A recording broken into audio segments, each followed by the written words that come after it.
They were standing in my living room, arguing over which one of them would take over the waterfront properties. My husband's youngest son even said, "Well, when Dad passes, we'll finally sell those condos and split the real money." I was in the kitchen, holding a teacup, listening. They had no idea the 8 luxury waterfront condos they were planning to divide were mine.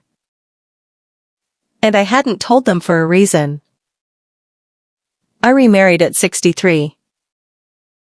After losing my first husband to cancer, I had spent nearly 8 years alone. Quiet mornings, long walks by the ocean in Vancouver, evenings with books and memories. Loneliness doesn't shout. It whispers. And when I met Daniel at a charity art auction, I wasn't looking for fireworks. I just wanted companionship, warmth, conversation that didn't echo. Daniel was 70, recently widowed, polished, thoughtful, a retired engineer with calm blue eyes and steady hands. He made me feel seen again. But Daniel came with 3 adult sons. And that was where the real story begins. Mark, the oldest, 52, loud confidence, always checking property values on his phone. Ethan, 49, smiled often but never with his eyes. Ryan, 44, the baby, impulsive, entitled in a way that felt almost casual. At the wedding reception, Mark shook my hand instead of hugging me. "Welcome to the family," he said. It felt less like a welcome and more like an inspection.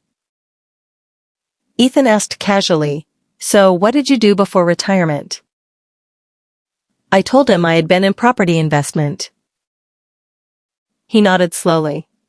Small-scale rentals?" I smiled. "Yes," I said, "something like that." I did not elaborate. Because I had learned something important after decades in real estate. Information is power. And silence is leverage. What none of them knew was this. Before my first husband passed, we had quietly acquired 8 luxury waterfront condominiums along Cole Harbour in Vancouver. We purchased them slowly over 15 years. Smart timing, strategic renovations, premium tenants. By the time I remarried, those 8 properties were worth over $40 million combined.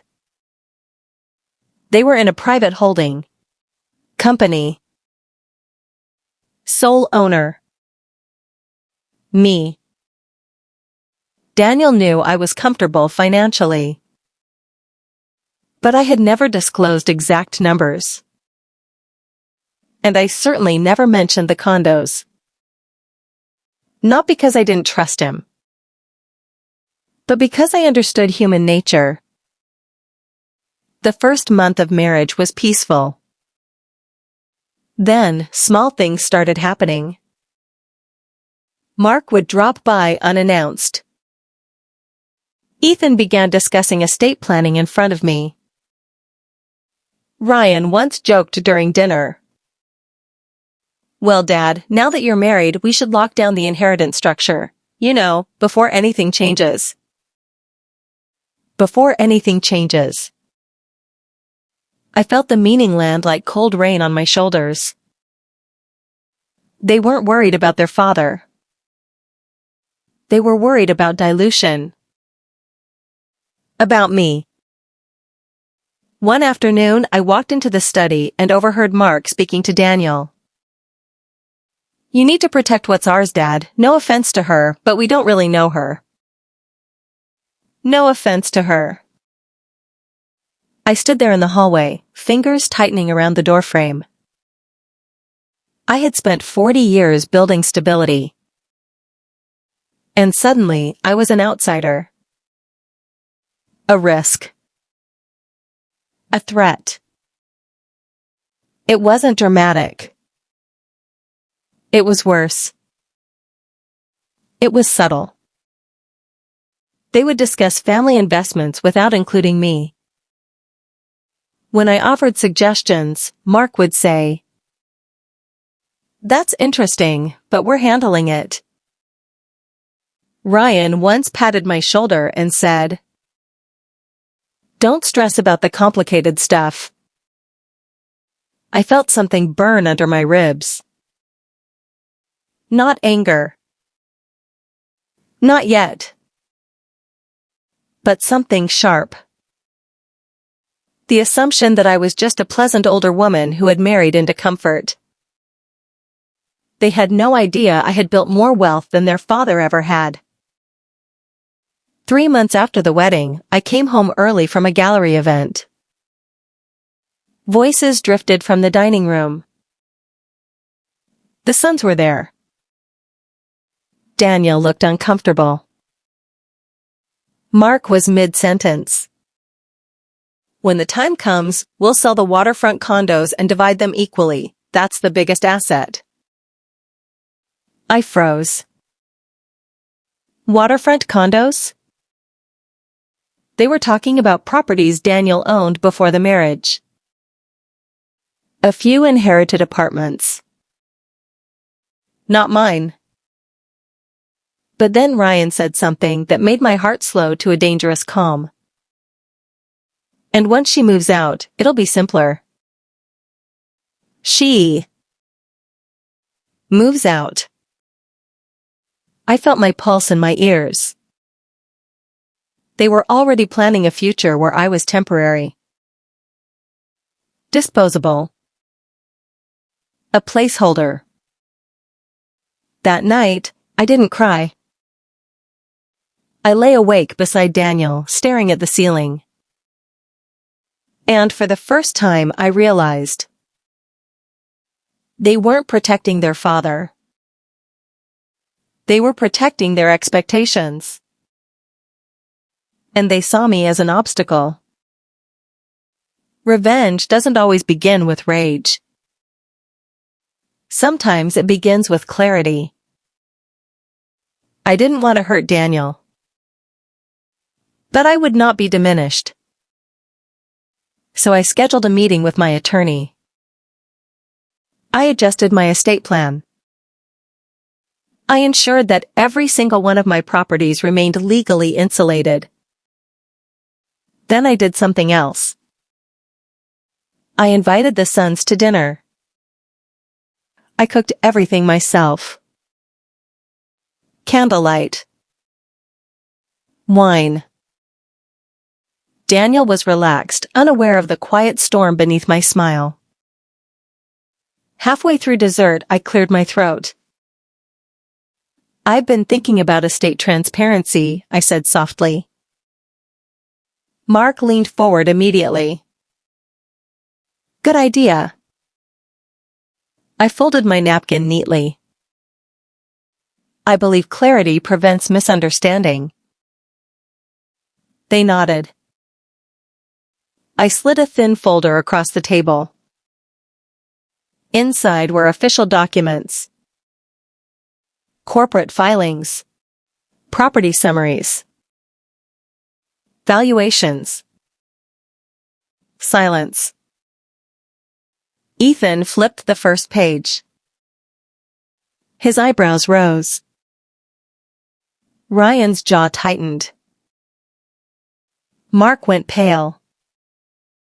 These aren't Dad's," he said slowly. "No," I replied. "They're mine." You could feel the oxygen leave the room. 8 luxury waterfront condominiums. Owned exclusively by me. Through a holding company they had never heard of. Worth more than their father's entire portfolio combined. Mark swallowed. "I didn't realize." I held his gaze calmly. "There's quite a bit you didn't realize." The change was immediate. Ryan's tone softened overnight. Ethan began asking about my investment philosophy. Mark suddenly suggested family collaboration. It was almost insulting, but also revealing. Their respect had never been about character. It was about capital. And that realization hardened something inside me. A month later, Mark made one more mistake. He suggested to Daniel, privately but not privately enough, that a post-nuptial agreement might protect the boys. That was the moment I knew. It wasn't insecurity. It was entitlement. So I finalized my decision. I transferred ownership of the 8 condos into an irrevocable charitable trust. The trust would provide scholarships for women over 50 returning to university, something deeply personal to me. Daniel would receive lifetime income from the trust if I passed first. The sons? Nothing. Not a dollar. At our next family gathering, I made the announcement. Calmly. Without bitterness. I've restructured my estate, I said. Mark stiffened. Ethan stopped mid-sip. Ryan stared. My properties are now in a charitable trust. They will fund education initiatives. Silence. Then Mark said, carefully, "You mean, they won't stay in the family?" I smiled gently. They were never in your family. The words landed like quiet thunder. Ryan's face flushed red. Ethan looked stunned. Mark looked furious. Daniel, however. Daniel looked at me. And after a long pause, he nodded. "I'm proud of you," he said. And that was the only approval that mattered. There was no shouting. No slammed doors. Just the sound of expectations collapsing. Mark's voice trembled. That's not fair." Fair. I almost laughed. Fair was being treated like a partner. Fair was not being discussed like temporary furniture. Fair was not planning my removal from my own home. I believe in earning, I said quietly, not assuming. Ryan left the room. Ethan avoided eye contact. For the first time since the wedding. They looked small. And I felt tall. Not because I had taken something from them, but because I had refused to give them what they felt entitled to. Sometimes justice isn't loud. It doesn't scream. It doesn't destroy. Sometimes justice is simply refusing to reward disrespect and protecting what you built with clarity. If this story gave you chills, let us know in the comments. Have you ever been underestimated and proven someone wrong without raising your voice? Like this video if you believe respect should never depend on wealth. And subscribe for more slow burn stories where patience always wins. Turn on notifications, because the next story might remind you of someone you know.